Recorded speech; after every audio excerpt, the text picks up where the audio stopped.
I was the only counselor on the late shift when it started. I worked nights in the camp's supply shed, stocking lanterns and locking the back door. A regular, an easy smile, a familiar delivery man walked in the back way and bought a flashlight. He offered to make sure the door was closed, and I heard 2 loud slams like someone proving a point. Later, while I was on the phone telling my boyfriend I'd be late, the same man stepped out of the dark back room to ask a small question. I had thought he'd left. The slams and the way he watched didn't feel right. After that, he started showing up in odd places. I found him crouched in the dim hallway outside the cabins with the lights off. He would stand in open doorways, watching my hands while I locked up, or knock 3 slow, deliberate taps on a cabin door in the middle of the day.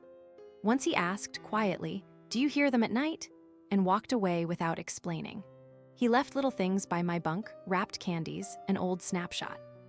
I kept telling myself I was overreacting, but the small wrongness followed me like a shadow. One night, I went to the supply shed to grab a blanket, and the backroom door was cracked. I pushed it open, and the light fell on a wall covered in small photographs pinned in an exact grid, close shots of cabin doors, the lock on my back porch, a picture of my boots.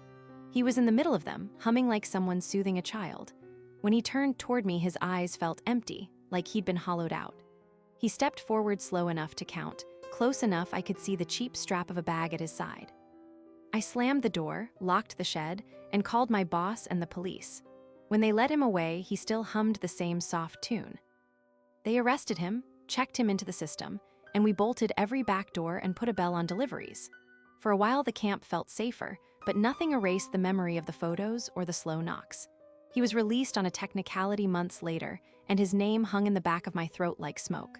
I still check locks twice, and I hear a tapping in my sleep that stops the moment I turn my head. That small voice that said something wasn't right saved me that night. Don't ignore the slams or the taps. Listen to the part of you that feels wrong.